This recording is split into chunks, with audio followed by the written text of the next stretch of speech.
Hello दोस्तों, नमस्कार। मेरा नाम है रोहित कुमार। आप सभी का स्वागत है इस यूट्यूब चैनल पे। कक्षा 10 के लिए मैथमेटिक्स में प्रतिदर्श प्रश्न पत्र यूपी बोर्ड द्वारा जो जारी किए गए थे उसको हल करवा रहे थे हम।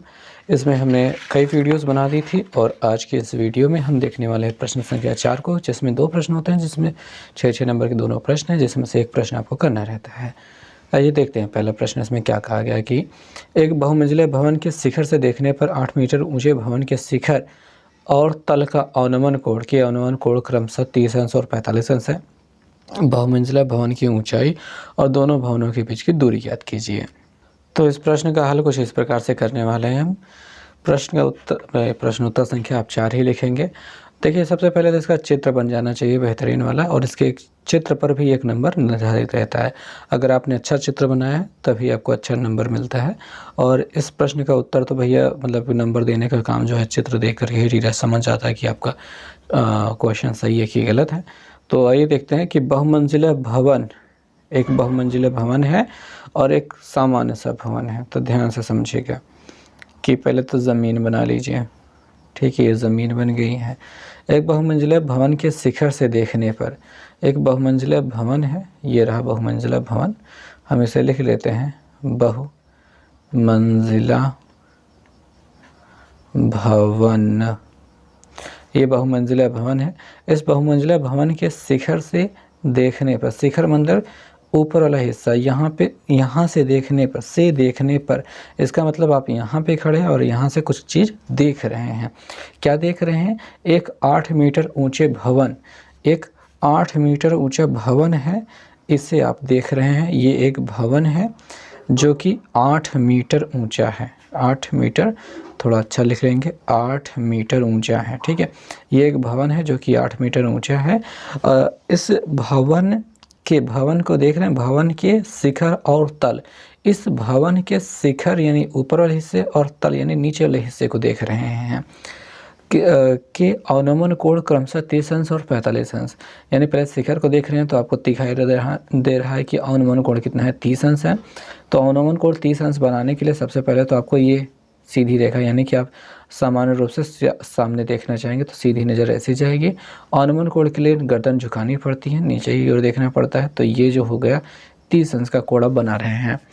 और उसके बाद अगर इसके इस आधार को देखते हैं, तल को देखते हैं, तो आपको अवनमन कोण कितना देखने को मिलता है? ये वाला हो गया 45 अंश।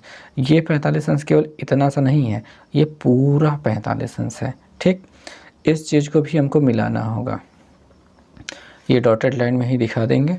ओके, तो अब आपको बहुमंजिला भवन और की ऊंचाई और दोनों भवनों के बीच की दूरी ज्ञात करनी है। सबसे पहले तो ये 8 मीटर है। पहले बात, इसका नाम हम ए बी रख देते हैं, इसका नाम हम सी डी रख देते हैं, इसका नाम एक ई रख देते हैं, और यहाँ वाला एक बिंदु है जिसको हम एफ रख देते हैं नाम। अब बहुमंजिला भवन में देखिए, ये जो आधार है आप इसको x मीटर मान लीजिए, और यहाँ वाला हिस्सा भी x मीटर हो जाएगा। ये टोटल ऊंचाई तो समझ लीजिए कि अलग है। यहाँ से यहाँ तक का अब 8 मीटर ही रखेंगे क्योंकि ये इसी के बराबर रहेगा, और यहाँ वाले हिस्से को आप h मान लीजिए। ठीक, इतनी सारी चीज़ें आपको माननी है। अब यहाँ वाला कोण भी थोड़ा देख लीजिए, ये वाला 30 अंश है। देखिए, ये इसके साथ में ये वाली लाइन 30 अंश बना रही है, जहाँ पे जाकर टच करेगी वही वाला 30 अंश बनेगा। और ये पूरी लाइन यहाँ से, ये देखिए, ये वाली लाइन आकर के यहाँ पे जहाँ पे मिलेगी वहाँ पे 45 अंश बनेगा। तो इतनी सारी चीज़ें आपने देख करके कुछ लिख ली हैं, चित्र बन गया है।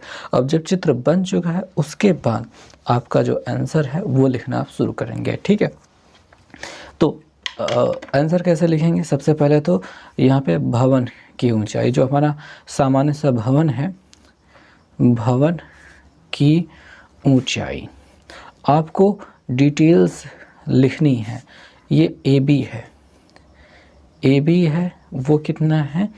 8 मीटर है, वो हमने लिख लिया। अब लिख लीजिए कि जो ए बी है वो बराबर है ए डी के, तो वो भी हम 8 मीटर ही लिख लेते हैं। ओके, और यहाँ पे बहुमंजिला भवन के शिखर से, बहुमंजिला भवन के शिखर से भवन के शीर्ष का अवनमन कोण FCA ये कितना है 30 अंश। तब यहाँ वाला जो कोण बना है 30 अंश, EAC कोण EAC बराबर कोण FCA बराबर दोनों 30 अंश हो गए हैं। हम इसे एकांतर कोण कह सकते हैं। ठीक, उसके बाद भवन के यहाँ पे कह रहा है तल का अवनमन कोण, यहाँ वाला कोण FCB की बात कर रहे हैं। FCB ये है 45 अंश। तो हम यहाँ पे लिखेंगे तब कोण यहाँ वाला DBC कोण DBC बराबर कोण FCB बराबर 45 अंश।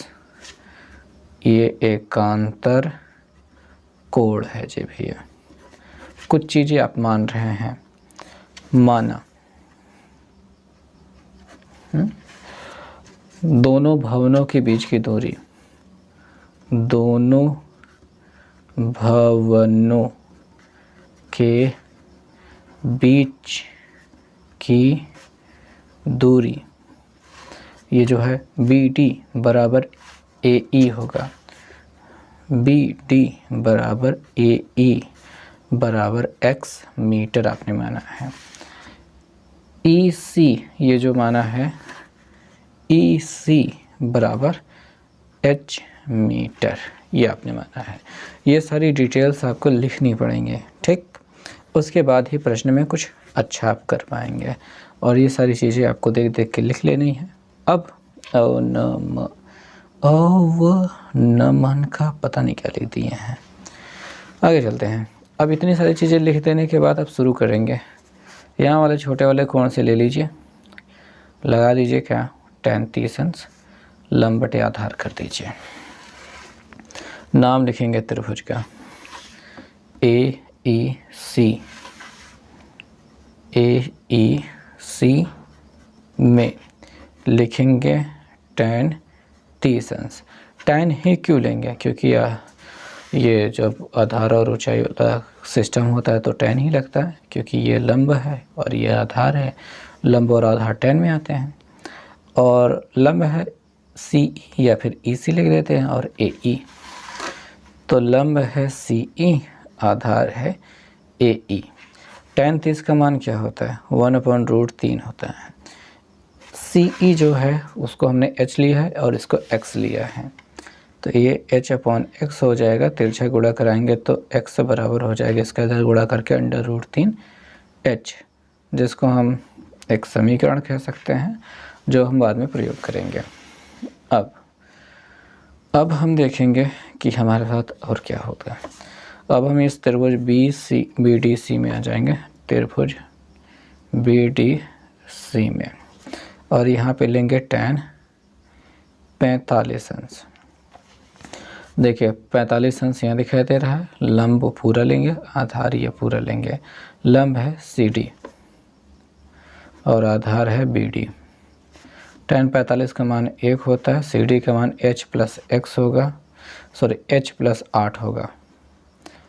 8 बटे इस x को रखेंगे, तिरछा गुणा कराएंगे तो x बराबर हो जाएगा h + 8। ओके, अब हमको किसकी वैल्यू पहले निकालनी चाहिए। x की वैल्यू हमको पता है h√3h, तो x के जगह पे h रख देते हैं। ठीक है, x के जगह पे रख देते हैं √3h बराबर h + 8 हो जाएगा, और हम लिख देंगे कि x बराबर होता है √3h। इसको इधर भेज देते हैं तो √3h - h बराबर 8 हो जाएगा। √3 - 1 बच जाएगा जब हम h कॉमन ले लेंगे तब। h की वैल्यू निकालते हैं और 8/√3 - 1 कर लेते हैं। हर का परिमीकरण करने का प्रयास करेंगे। 8/√3 - 1/√3 + 1 से ऊपर नीचे गुणा कर दिया गया है। नीचे वाले में वर्गांतर का सूत्र लग ही गया है, तो √3² - 1² हो जाएगा। यहाँ पे 8/√3 + 1 हो जाएगा। यहाँ पे 8/√3 + 1 रहने दीजिए।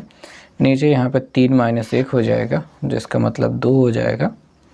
और यहाँ पे 8/√3 + 1 रहने दीजिए, इसे काट दीजिए, यहाँ पे 4 मिल जाएगा।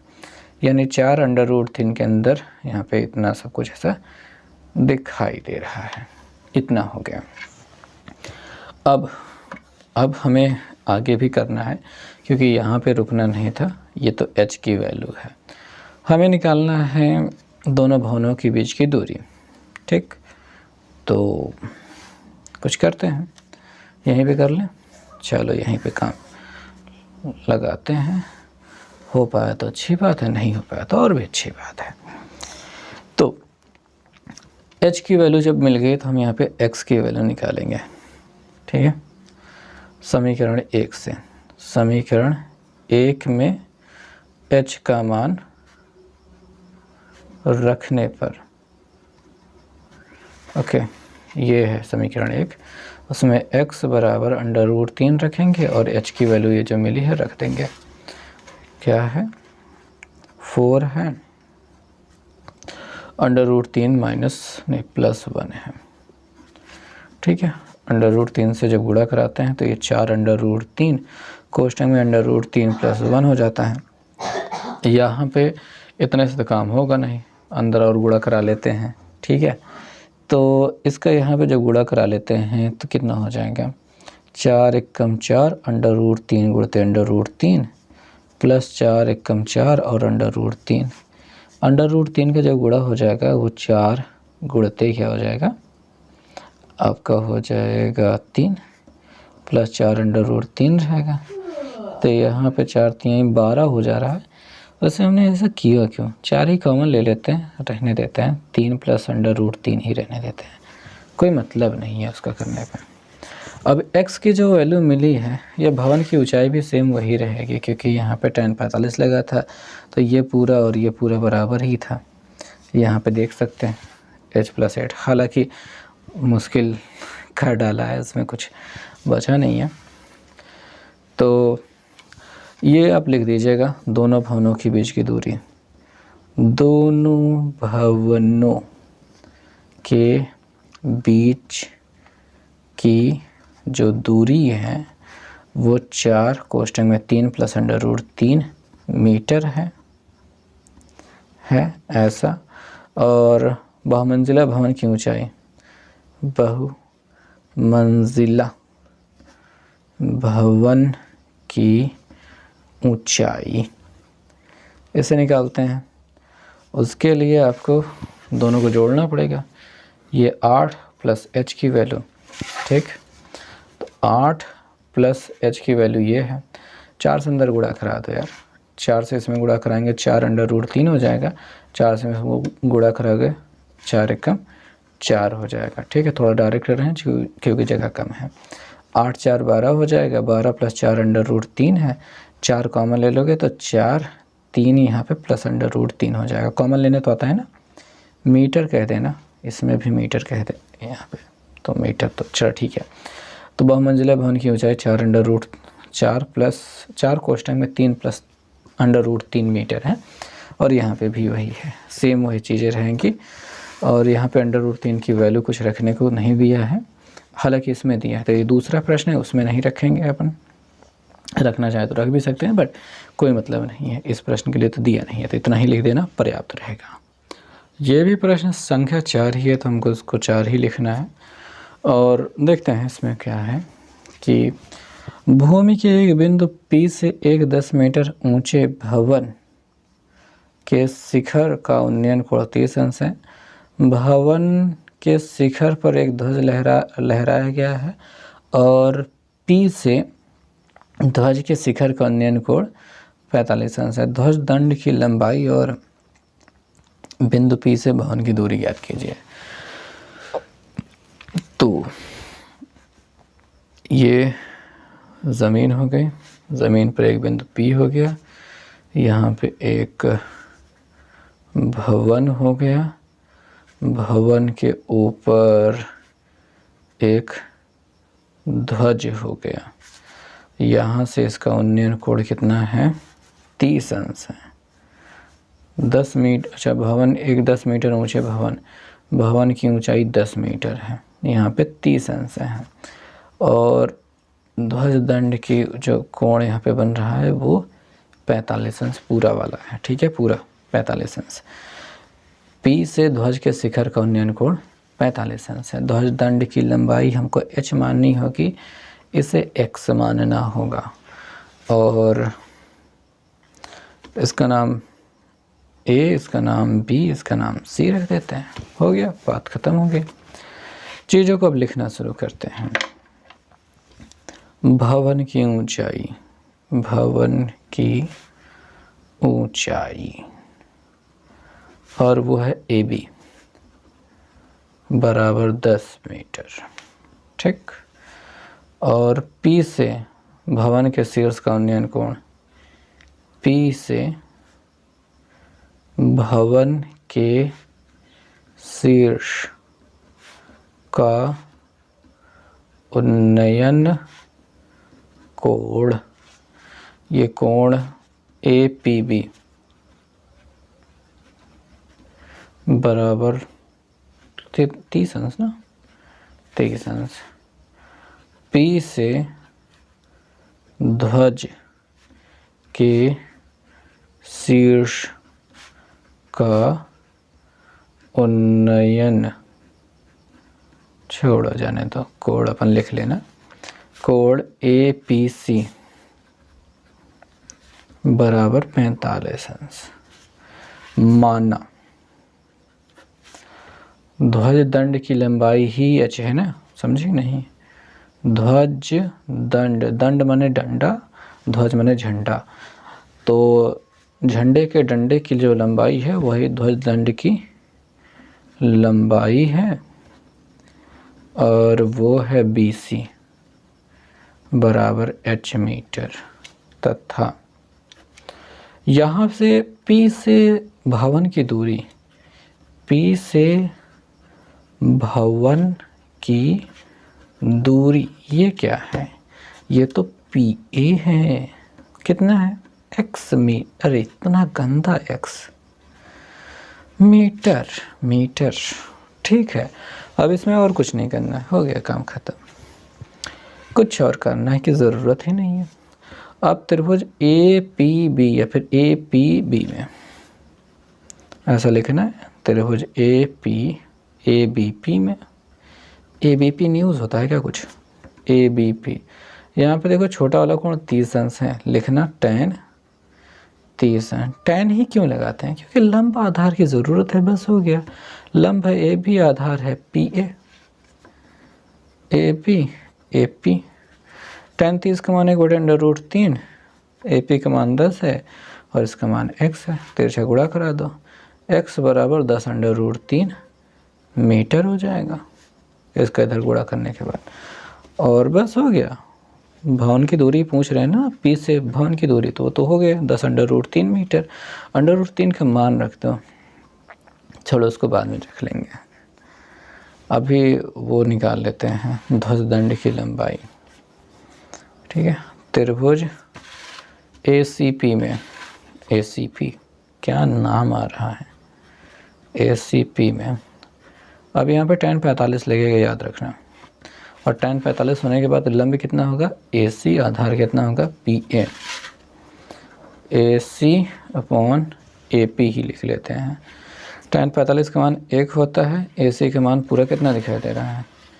AC पूरा कितना दिखाई दे रहा है? 10 + h, तो लिखो 10 + h, और ये जो AP है उसका तो x है ना, और x की वैल्यू अभी निकाली है तो वही रखना होगा वहाँ पे।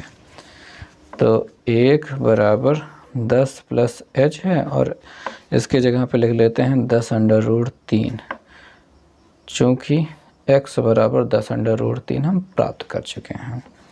इसका इधर गुणा करा दो तो 10 अंडर रूट 3 बराबर 10 प्लस h, इसको उधर भेज दोगे तो h बराबर हो जाएगा 10 अंडर रूट 3 माइनस 10, ये इधर जाके घटेगा ना, माइनस में हो जाएगा। तो 10 अंडर रूट 3 आगे रहेगा, उसके पीछे माइनस में 10 रहेगा। वही सेम चीज़ को ऐसा उलट के डायरेक्ट लिखा है। थोड़ा समझदार हो, कर लोगे मेरे ख्याल से। तो 10 कॉमन ले लेंगे, अंडर रूट 3 माइनस 1 बच जाएगा h की वैल्यू। अब लिखो, अतः ध्वज दंड की लंबाई h बराबर 10 अंडर रूट 3 माइनस 1 मीटर है, या फिर हम कह सकते हैं अंडर रूट 3 का मान रख दो 1.732 माइनस 1। ऐसा क्यों रखा है? क्योंकि अंडर रूट 3 का मान 1.732 दिया गया है। तो इसमें से इसको घटाओगे तो 10 गुणते घटाना। बहुत से बच्चों को घटाना नहीं आता है। बहुत से बच्चे ऐसे हैं जिनको क्या नहीं आता, घटाना नहीं आता। उनको घटाना कहा जाएगा तो इस एक को इस 2 के नीचे लिखेंगे और घटा के लिखेंगे 1.731। गधे, इस एक को इस एक के नीचे लिखना पड़ता है कि दशमलव की आगे वाली गिनती है, और दशमलव के आगे वाली गिनती के सामने ही लिखना पड़ता है। दशमलव के पहले, दशमलव के पहले वाले पे।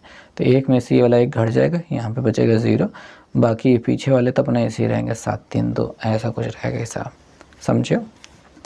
10 से गुणा करा दोगे 0.1 अंक पीछे खसक जाएगा, 7.32 मीटर हो जाएगा। ये ध्वज दंड की लंबाई हो गई। अब P से भवन की दूरी निकालना है। भवन की दूरी, अब वो क्या थी? वो तो x थी ना, x बराबर वो 10 अंडर रूट 3 थी, तो 10 गुणते 1.732 हो गया, और ये अंडर रूट 3 का मान होता है ना 1.732, इसी वजह से 10 से गुणा करोगे 0.1 अंक पीछे खसक जाएगा, 17.32 मीटर मिल जाएगा। बस उत्तर हो जाएगा। तो पहला वाला प्रश्न काफ़ी लंबा था और ये वाला प्रश्न काफ़ी आसान था। मेरे ख्याल से आपको समझ में आ गया होगा।